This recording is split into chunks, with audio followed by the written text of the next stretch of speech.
നീ ചെയ്ത തെറ്റുകൊണ്ട് നോക്ക് ഇന്ന് എന്റെ അമ്മ എത്ര കഷ്ടപ്പെടുന്നു എന്ന്. നീ അറിയാതെ ചെയ്തതല്ല, വേണം വെച്ച് ചെയ്തതാ.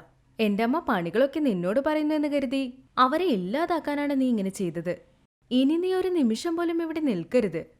അങ്ങനെ കഴുത്ത് പിടിച്ച് പുറത്ത് തള്ളാൻ നോക്കി രുക്മിണി. അപ്പൊ അവളുടെ അമ്മ ഇങ്ങനെ പറഞ്ഞു, അവൾ ഇവിടുന്ന് എവിടേക്കും പോകരുത്, അവൾ ഇവിടെ തന്നെ ഇരിക്കും. അമ്മ അങ്ങനെ പറയുന്നത് കേട്ട് രുക്മിണി ആശ്ചര്യപ്പെട്ടു. തന്റെ അമ്മയോട് ചെന്ന് രുക്മിണി ഇങ്ങനെ ചോദിച്ചു, നിങ്ങളെ കൊല്ലാൻ ശ്രമിച്ചതാണമ്മേ അവൾ. അവളിവിടെ എന്തിന്? അവളെ പുറത്താക്ക്. നീ അടുക്കളയിൽ ചെന്ന് പാചകം ചെയ്യപ്പോ.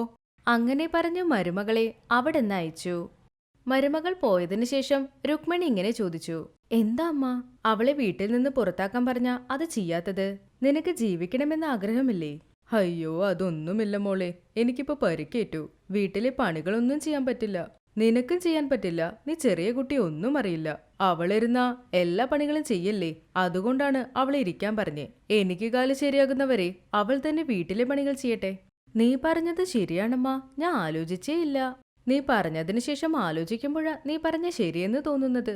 ഇത് നോക്കുമോളെ, എപ്പോഴും മരുമകളോടൊപ്പം ഇരിക്കെ, അവളോട് നന്നായി സംസാരിക്കേ. അവൾ പാചകം ചെയ്യുമ്പോൾ അടുത്തിരിക്കെ, അതുപോലെ കുറച്ച് അവളെ സഹായിക്കുകയും ചെയ്യേ. എന്തിനാമ്മ ഞാനവിടെ? അതെന്തെന്നോ, ഒരു വട്ട സോപ്പ് വെള്ളം ഒഴിച്ച് എന്നെ കൊല്ലാൻ നോക്കി. ദൈവത്തിന്റെ കരുണ കൊണ്ട് ഞാൻ രക്ഷപ്പെട്ടു. എനിക്ക് എഴുന്നേറ്റ് നടക്കാൻ പറ്റില്ല, നീ നിന്റെ റൂമിലുമായിരിക്കും. ഇതാണ് നല്ല തക്കമെന്ന് കരുതി ഭക്ഷണത്തിൽ വിഷം കലർന്നാൽ എന്തു ചെയ്യും? അപ്പൊ ദൈവത്തിന് പോലും നമ്മളെ രക്ഷിക്കാൻ കഴിയില്ല. ഞാൻ പറയുന്ന കേൾക്ക്, നിന്റെ ചേട്ടത്തിയെ നീ തന്നെ നോക്ക്, പാചകവും നീ ചെയ്യാൻ ശ്രമിക്കേ. അതെ അമ്മേ, നിങ്ങൾ പറയുന്ന ശരിയാ. എന്തായാലും എനിക്ക് കോളേജില്ല, വീട്ടിൽ വെറുതെ ഇരിക്കാൻ എന്തോ പോലുണ്ട്. ഈ സമയത്ത് വീട്ടിലെ പണികളൊക്കെ ഞാൻ കുറച്ച് പഠിക്കാം. അമ്മ പറഞ്ഞ പോലെ രുക്മിണി അവളുടെ ചേട്ടത്തിയോട് ഒരു കണ്ണ് വെച്ചുകൊണ്ടേയിരുന്നു. വീട്ടുപണികൾ പാചകപ്പണികൾ എല്ലാം പഠിച്ചു. ശാന്തി വീട്ടുപണികൾ പാചകപ്പണികൾ എല്ലാം ചേർത്ത് തന്റെ അമ്മായിമ്മയും നന്നായി നോക്കി. അങ്ങനെ നാളുകളും കടന്നുപോയി. കുറച്ച് ദിവസങ്ങളിൽ അമ്മായിമ്മയുടെ കാല് നന്നായി ഭേദമായി. അമ്മേ, നിങ്ങൾക്കിപ്പോ ശരിയായില്ലേ? പിന്നെയും അവളെന്തിനാ ഈ വീട്ടിലിരിക്കുന്നേ? ആദ്യം അവളെ പുറത്താക്കമ്മ. നീ പറഞ്ഞത് സത്യമാ. അവരുടെ അച്ഛനമ്മയ്ക്ക് ഞാൻ കത്തയക്കാം, വന്ന് നിങ്ങളുടെ മകളെ കൊണ്ടുപോകൂ എന്ന്. മകളോട് പറഞ്ഞ പോലെ തന്നെ ശാന്തിയുടെ അച്ഛനമ്മയ്ക്ക് കത്തെഴുതി. അവർ പറഞ്ഞ പോലെ ഗർഭിണിയായ അവരുടെ മകളെ വന്ന് വിളിച്ചുകൊണ്ടുപോയി. തന്റെ ചേട്ടത്തെ വീട്ടിൽ നിന്ന് പുറത്തു പോയതുകൊണ്ട് രുക്മിണി സന്തോഷിച്ചു. എന്താ മോളെ, മരുമകൾക്ക് ഒരു കത്തും വരുന്നില്ലല്ലോ, എന്ത് സംഭവിച്ചിരിക്കും? നമുക്ക് സത്യമൊക്കെ മനസ്സിലായില്ലമ്മാ. അതാണ്, അവളുടെ കള്ളക്കാമുകൻ ഒരു കത്തും ഇട്ടില്ല. ശരി, എല്ലാം നല്ലതിന്. ഞാൻ നിനക്ക് നല്ല വരനെ നോക്കിയിട്ടുണ്ട്. ചെക്കന് അമേരിക്കയിലാ ജോലി, വളരെ നല്ല പയ്യനാ. നീ അവനെ കല്യാണം കഴിച്ചാ വളരെ സന്തോഷമായിരിക്കും. ഇപ്പൊ തന്നെ എനിക്കെന്തിനാ കല്യാണം? ഇപ്പൊ ചെയ്യാതെ എപ്പോ ചെയ്യാനാ? നിന്റെ വയസ്സിലുള്ളവർക്ക് കല്യാണം കഴിഞ്ഞു, അവർക്ക് കുഞ്ഞുങ്ങളും ജനിച്ചു. നിങ്ങളുടെ ഇഷ്ടമ്മ, നിങ്ങൾക്ക് സമ്മതമാണെങ്കിൽ എനിക്ക് സമ്മതം. മകൾ സമ്മതിച്ചതുകൊണ്ട് അവർ വളരെ സന്തോഷിച്ചു. അങ്ങനെ കുറച്ച് നാളുകളും കഴിഞ്ഞു. രുക്മിണിയും കല്യാണം കഴിഞ്ഞ് അമ്മായിയമ്മയുടെ വീട്ടിൽ പോയി. അവിടെ ശാന്തിക്ക് ഭംഗിയുള്ളൊരു കുഞ്ഞ് ജനിച്ചു. ജനിച്ച കുഞ്ഞിനെയും എടുത്തുകൊണ്ട് ശാന്തി അമ്മായിമ്മയുടെ വീട്ടിൽ വന്നു. മരുമകൾ വന്നത് കണ്ടതും അമ്മായിമ്മ വളരെ സന്തോഷത്തോടെ ആരതി കൊണ്ടുവന്ന് പേരക്കുട്ടിക്കും മരുമകൾക്കും ആരതി ഒഴിഞ്ഞ് അകത്തേക്ക് വിളിച്ചു. അവിടെ നിന്ന് അതെല്ലാം നോക്കുന്നുണ്ടായിരുന്ന അവരുടെ മകൻ അമ്മ ചെയ്യുന്നത് കണ്ട് ആശ്ചര്യപ്പെട്ടു. കുഞ്ഞിനെയും എടുത്തുകൊണ്ട് ശാന്തി അവളുടെ മുറിയിൽ പോയി. അപ്പൊ ശാന്തിയുടെ ഭർത്താവ് ഇങ്ങനെ ചോദിച്ചു, അമ്മേ, അമ്മ ചെയ്യുന്നത് എന്താണെന്ന് എനിക്ക് മനസ്സിലാകുന്നില്ല. ഇവൻ നമ്മുടെ തലമുറയല്ലല്ലോ, പിന്നെ എന്തിനാ ഇവളെ വീട്ടിലേക്ക് കൊണ്ടുവന്നത്? ആ പെൺകുട്ടി ഒരു തെറ്റും ചെയ്തില്ല മോനെ. എന്റെ തെറ്റ് ഞാൻ മനസ്സിലാക്കി, അതുകൊണ്ടാ വീട്ടിലേക്ക് വിളിച്ചത്. എന്താ അമ്മേ, എന്താ ഈ പറയുന്നത്?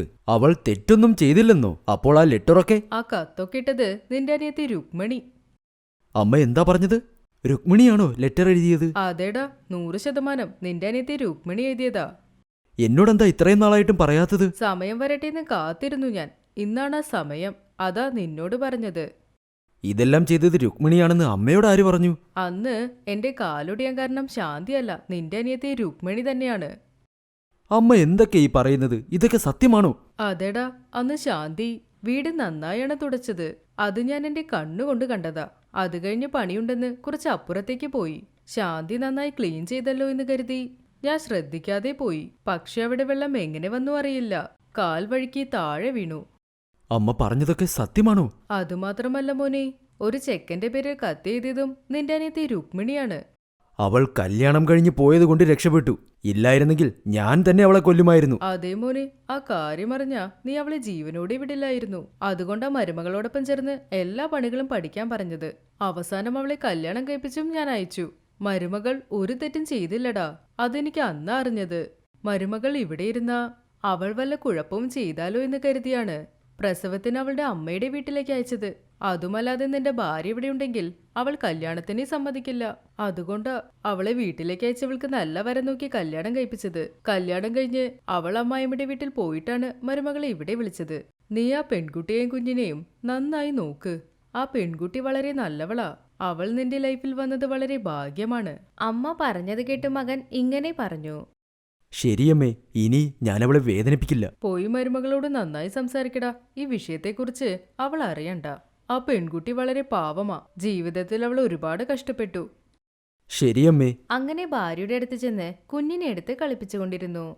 നീ എന്നോട് ക്ഷമിക്കണം. അന്ന് ഞാൻ ദേഷ്യത്തിൽ എന്തോ പറഞ്ഞു പോയതാ. ഭർത്താവ് പറഞ്ഞത് കേട്ടെന്ന് ശാന്തി ഇങ്ങനെ പറഞ്ഞു. സാരമില്ല ഏട്ടാ, നിങ്ങളുടെ സ്ഥാനത്ത് ആരാണെങ്കിലും അങ്ങനെ ചിന്തിക്കുള്ളൂ. അങ്ങനെ പറഞ്ഞു ശാന്തി. തന്റെ ഭാര്യയെക്കുറിച്ച് മുഴുവനും മനസ്സിലാക്കിയതിനു ശേഷം ഒരു പ്രശ്നവുമില്ലാതെ